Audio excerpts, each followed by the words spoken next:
Halo sobat semua, jumpa lagi dengan Denbagose Channel. Bagaimana kabar sobat semua? Sebelum kita mulai cerita ini, ayo silakan subscribe, like, komen, share dan nyalakan loncengnya untuk mendapatkan notifikasi terbaru ketika Mimin upload videonya. Bab 823 Pacar yang Tampan. Hawa panas semakin lama menjadi lebih kuat dan beberapa teman sekelas buru-buru bangkit untuk menenangkan suasana. Haha, kita semua berteman, ini hanya bercanda, iya kan Jessie?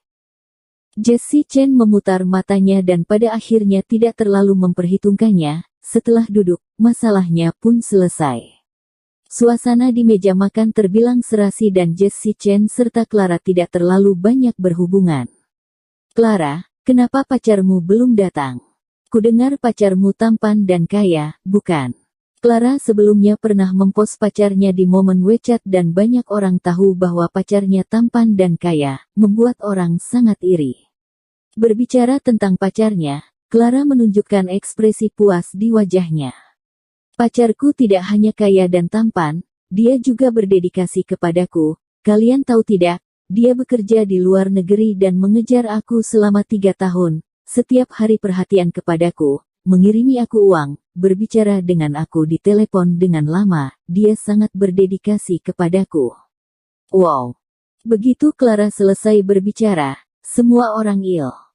Sebenarnya ada banyak orang yang tampan dan kaya, tahun ini generasi kedua orang kaya tidaklah sedikit. Tetapi generasi kedua yang kaya ini rata-rata memperlakukan wanita seperti mainan dan mereka akan menyingkirkan wanita ketika bosan bermain. Jadi berhubungan dengan generasi kedua yang kaya ini bukanlah hal yang baik.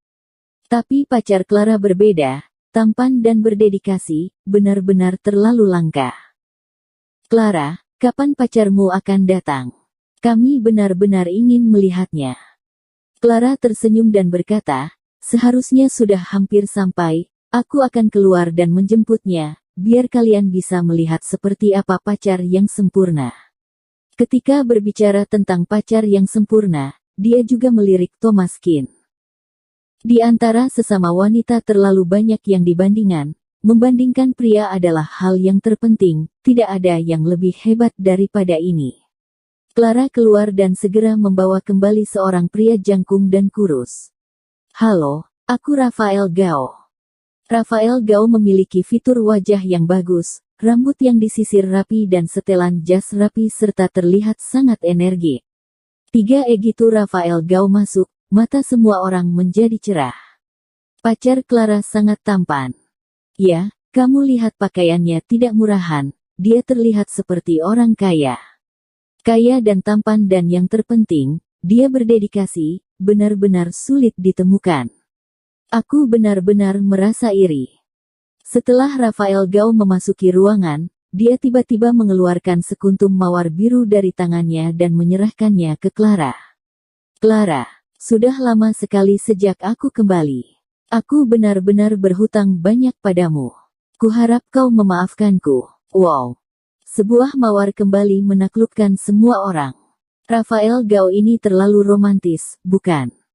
Jika Anda dapat memiliki pacar yang berdedikasi, romantis dan penuh kasih sayang, meskipun tidak tampan juga tidak masalah. Dengan ekspresi malu-malu dan kegembiraan di wajahnya, Clara mengambil mawar dan mencium wajah Rafael Gao. Suamiku, kamu baik sekali. Tuan Gao, apa pekerjaan yang kamu lakukan?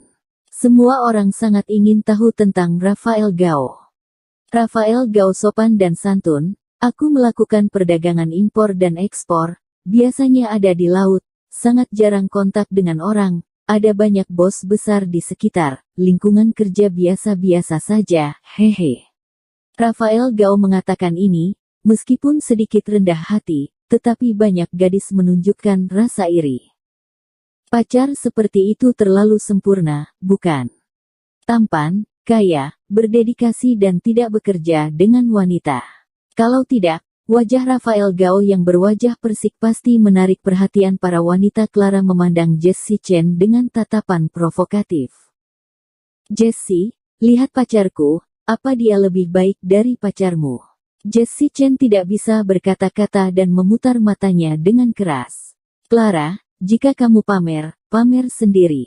Kenapa harus membawaku? Jessie Chen tidak memiliki niat untuk membanding-bandingkan, ini semua karena Clara yang sengaja memprovokasi. Hanya mereka yang tidak percaya diri yang ingin membandingkan. Clara lebih rendah dari Jessie Chen dalam semua aspek, jadi dia membandingkan. Clara tersenyum tipis, ada apa dengan perbandingan? Bukankah kita sering membandingkan nilai saat kita masih di sekolah? Clara sepertinya bertekad untuk mempermalukan Jessie Chen, dia terus membandingkan dirinya di depan semua orang. Jessie Chen memutar matanya, merasa sangat bosan, duduk di sana makan tanpa mengucapkan sepatah kata pun. Clara bertanya, Kak Thomas, bekerja untuk menghasilkan uang dan tidak ada perbedaan antara pekerjaan tinggi dan rendah.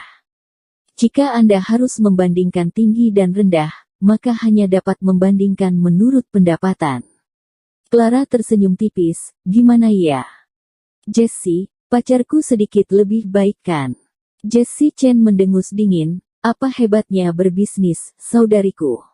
Pacarku adalah seorang dokter jenius. Apa Karnu mengerti dokter jenius? Luar biasa. Jessie Chen adalah seorang anak kecil, lagi pula, jarang sekali Clara begitu bangga di sini. Clara mendengus dingin, apa bagusnya seorang dokter jenius? Hehe, hanya melihat penyakit orang. Dokter yang paling berkuasa juga bekerja untuk orang kaya, yang kukatakan benarkan. Setelah Clara selesai berbicara, Rafael Gao juga mengangguk. Kata-katanya tidak kasar walaupun kedengarannya dokter sangat tinggi, tapi setahuku, pendapatan dokter sangat rendah, pekerjaan juga sangat sulit. Mereka tidak setinggi yang dipikirkan semua orang. Mereka semua berurusan dengan hal-hal sepele, melakukan pekerjaan yang berulang. Sekarang mesin semakin canggih, pada dasarnya tidak perlu seorang dokter untuk mendiagnosis. Anda hanya perlu duduk di sana, membuat diagnosis, menulis beberapa obat dan Anda bisa menjadi dokter. Jika terjadi sesuatu selama proses perawatan, Anda hanya dapat bilang itu nasib buruk dan mengalihkan tanggung jawab ke mesin. Ini sangat sederhana. Coba pikirkan, seberapa hebat profesi semacam ini. Mungkin akan tergantikan oleh mesin di masa depan. Dokter hanyalah pekerjaan yang sepele. Aku rasa profesi seperti ini mungkin dilarang di masa depan. Ketika kata-kata itu jatuh, Thomas Kin mengerutkan kening. Dia tidak bermaksud untuk berpartisipasi dalam topik ini. Membandingkan profesi mana yang hebat, siapa yang lebih kaya atau lebih tampan, ini semua adalah perilaku anak-anak. Jessie Chen mau membandingkan dan Thomas Kin terlalu malas untuk bekerja sama. Tetapi pembicaraan tentang Rafael Gao ini melibatkan profesi mereka dan Thomas Kin tidak dapat mendengarkan lagi. Dokter pekerjaan sepele. Dokter tidak berguna. Hanya perlu mesin untuk beroperasi tanpa perlu orang sungguhan. Apa yang dipikirkan Rafael Cao?